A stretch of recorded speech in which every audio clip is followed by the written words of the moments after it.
Magandang araw mga kaibigan.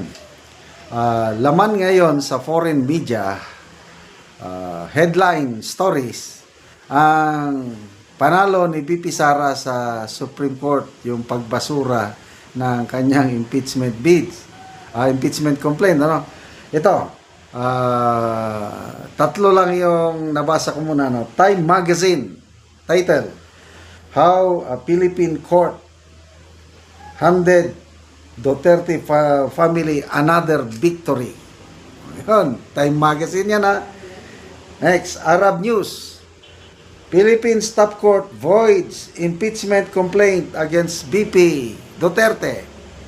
Ito ang basahin natin. Yung BBC, isang sikat na no.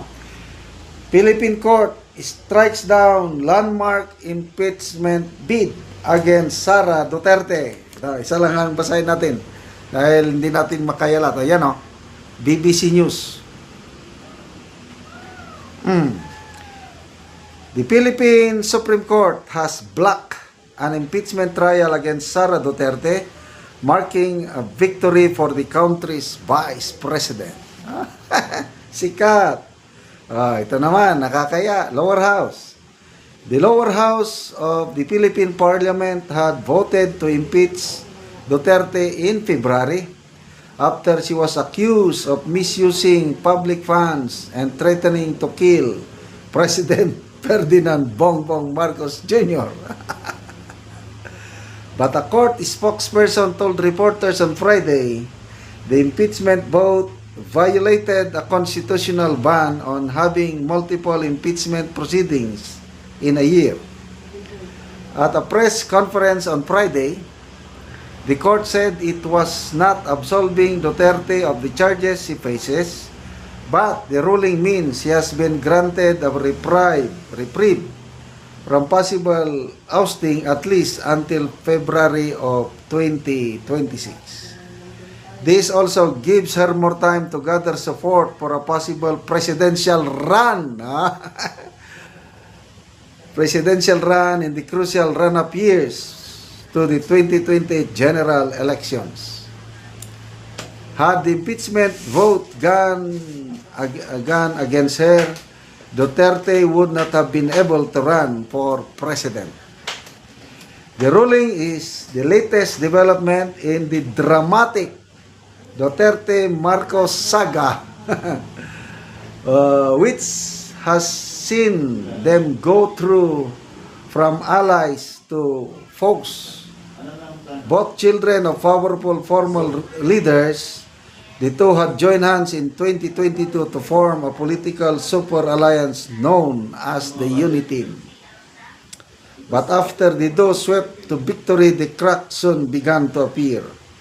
A war of words that saw even Sara's father, Rodrigo Duterte, called Marcos a drug addict, reached a climax last November when she made a Facebook post claiming that if she were to be killed, she has spoken to a person to ensure the president was killed too. The comment triggered the impeachment proceedings against her. Things then became even more personal when Sara, father, was suddenly extradited to The Hague to face charges of crimes against humanity for his notorious war on drugs, which is believed to have killed thousands of people. But even before this ruling, the odds of convicting Sara in the Senate impeachment court or even starting the proceedings was uncertain due to shifting political alliances that followed the general election in May. Ito na, yung alanganin na sila. The feud between Duterte and Marcos had dominated the elections, and Duterte won more seats in the Senate than expected in what was seen as a rebuff of the incumbent. Ito, nire-review. Pahiya ang PBBM admin. The 15-member Supreme Court is dominated by appointees of Sara's father. Impeachment proceedings are extremely divisive in Philippines' chaotic political landscape. Since the restoration of democracy to the country in 1986, only one such attempt had successfully ended with a verdict that of former Supreme Court Chief Justice Renato Coronta who was convicted of hiding his assets in 2012. Former President Joseph Estrada's impeachment for alleged graft was cut short in 2001 after public anger over the conduct of the trial sparked massive street protests that eventually led to his ouster. Oh, yun. So, sikat. Yun ang sikat, of course, si BP Sara. At ang medyo nalagay sa alanganin, ang PBBM admin, ay yun, natalo sila sa election. Lumalakas ang suporta ni BP Sara.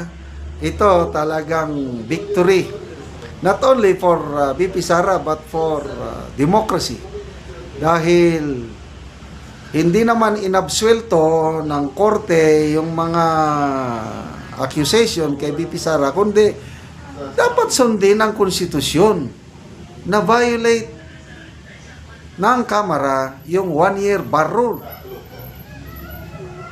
So, kinokorek lang ng Korte Suprema ang kamalian, hindi man pinagbabawal ng Korte Suprema yung pag-file ulit ng impeachment complaint next year. So, ituloy pa rin natin ang bloodbath. Ayusin nyo lang yung proseso ninyo. Bigyan nyo ng due process si BP Sara, kasi yung ginawang fourth impeachment complaint na inakyat sana, wala nang pagkakataon si BP Sara na mabigyan ng due process. Hindi niya nasagot yung mga charges. Ganun lang yun. So, talagang melodramatic ang Philippine politics. Sikat na sikat tayo sa ibang bansa. At ito, na-pro-project ang political instability, unstable ang political situation sa bansa, kaya nadadamay ang ating ekonomiya dahil ang mga investors mawawalan ng gana na mag-invest sa mga bansang ganito na walang pagkakaisa sa politika. Sayang yung unity. Hindi ko akalain na ang unity magiging ganito. Napakalaki ang political capital, napakalaki yung pag-asa. Bayan, babangon muli. Anong nangyari dahil sa ambisyon nila na hawakan ang poder ng matagal? Kaya ito na, nagkakawatak-watak na tayo. Gusto nilang tanggalin si BP Sara sa kanilang landas para magpatuloy nga sila pa rin ang nasa Malacanang 2028 and beyond. Okay, salamat mga kaibigan sa inyong pagsubaybay sa ating channel. Nakakatulong kayo ng malaki sa Tribong Talandig ng Bukidnon dahil ang sweldo natin sa channel na ito pantulong sa tribo.